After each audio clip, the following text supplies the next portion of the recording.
आप लोग नाला 3 फीट 2 फीट का नाला बना रहे हैं, फिर उसको 1 साल के बाद तोड़कर फिर दूसरा बना रहे हैं, फिर दूसरा बना रहे हैं, फिर दूसरा बना रहे हैं। आखिर ये चल क्या रहा है? तो हमारे साथ है श्री नंदलाल यादव जी, जो पश्चिमी चंपारण बेतिया मुख्यालय के निवासी हैं, बिजनेसमैन हैं और सामाजिक चिंतक भी हैं। और कई सारे मुद्दों पे उन्होंने बेबाक राय सोशल मीडिया पे डाले हैं, जो काफी चर्चा में भी रहता है। नंदलाल जी, एक चीज आपसे पूछना है, बेतिया जो है जिला मुख्यालय है और बिहार का सबसे पश्चिमोत्तर एक महत्वपूर्ण जिला है। ऐतिहासिक इसका सिलसिलेवार इसका ऐतिहासिक पृष्ठभूमि रहा है बेतिया का। कई सारे क्रांतिकारी, कई सारे अच्छे राजनेता इसी बेतिया के दे रहे हैं। मैं देखता हूँ जिला मुख्यालय होने के बावजूद भी और इस जिला में या इस शहर बेतिया शहर से सांसद रहे हैं, विधायक रहे हैं कई सारे, उसके बाद में देखता हूँ ट्रैफिक की समस्या, बरसात में नालों की समस्या और बजट जो है इसका हर में बढ़ता है। क्या इतने सारे होने के बावजूद और जिला मुख्यालय के जितने भी कुछ अधिकारी रहने के बावजूद, चाहे जुडिशियल हो, प्रशासनिक अधिकारी हो, पुलिस पदाधिकारी हो, क्या यहाँ का जो समस्या है वो सुलझ नहीं सकता है? मैं ये कहना चाहूंगा कि जो हमारे बेतिया का हालात है वह बहुत अच्छा नहीं है जी। जब ये नगर परिषद था उस समय से लेकर और आज तक नगर निगम बनने के 3 साल बाद तक सदन में सिर्फ लड़ाई झगड़ा, आरोप प्रत्यारोप यही लगते आया है। मेयर पार्षद पर दोष देंगी, पार्षद मेयर पर दोष देंगे, उप मेयर मेयर पर दोष देंगी, मेयर उप मेयर पर दोष देंगी, कभी कोई दोष, कभी कोई दोष, कभी कोई कमी, कभी कोई कमी।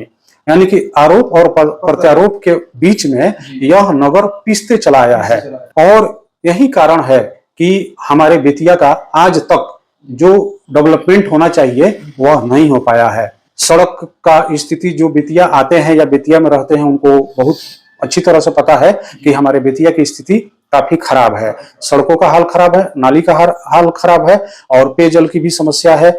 मुख्य रूप से व्यक्ति को चाहिए क्या?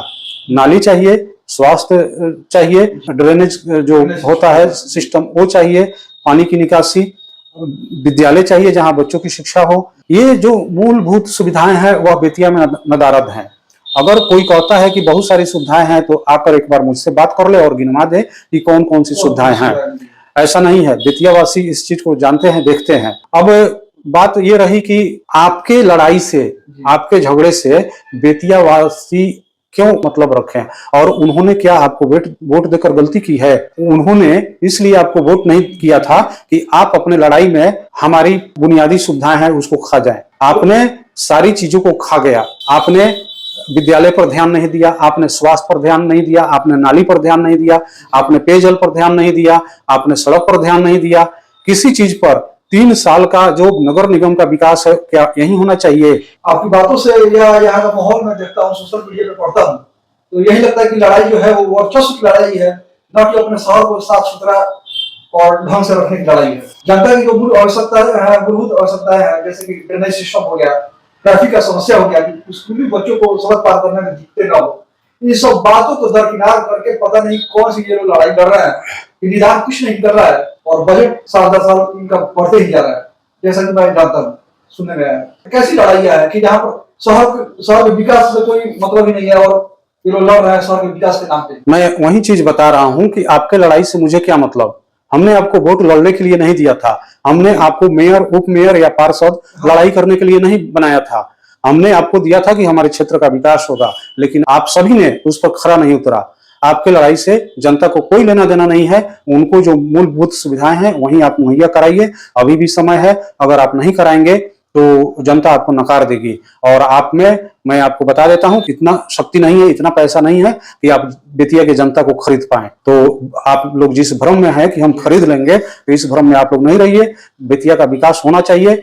बहुत ऐसे हमारे बुद्धिजीवी हैं, शिक्षाविद हैं, बेतिया के व्यवसायी हैं जो आप लोगों के यानी कि नगर निगम के कार्यों से काफी दुखी हैं। अब वो बोल बोल के थक जाते हैं। एक बार जब बारिश होती है, बरसात होता है, तो उसमें देखिए कि बाढ़ की स्थिति आ जा रही है। और सबसे बड़ी चीज ये है कि आप लोगों का जो रोड मैप है, आप लोगों का जो विजन है वह बहुत ही खराब है, गंदा है, दूरदर्शी नहीं है। मैं आप लोगों को बताना चाह रहा हूं, कहना चाह रहा हूं, आप लोगों के पास अगर क्षमता नहीं है, दिमाग नहीं है, तो किसी बुद्धिजीवी से, क्योंकि हमारे बेतिया में बहुत भरे पड़े हैं, आप उनसे राय लीजिए कि क्या करना चाहिए, कैसे करना चाहिए। आप लोग नाला 3 फीट 2 फीट का नाला बना रहे हैं, फिर उसको 1 साल के बाद तोड़कर फिर दूसरा बना रहे हैं, फिर दूसरा बना रहे हैं, फिर दूसरा बना रहे हैं। आखिर ये चल क्या रहा है? क्यों? वही तो, आखिर क्यों? आप लोग पेड़ लगाते हैं सड़क के किनारे, फिर पता चलता है कि 2 साल के बाद वो चौड़ीकरण होना है, फिर उस पेड़ को आप लोग काट के उखाड़ के बगल में लगा रहे हैं। लगा रहे हैं तो उसका संरक्षण नहीं हो रहा है, सूख जा रहा है। एक ही जगह 10 पेड़ लग जा रहा है।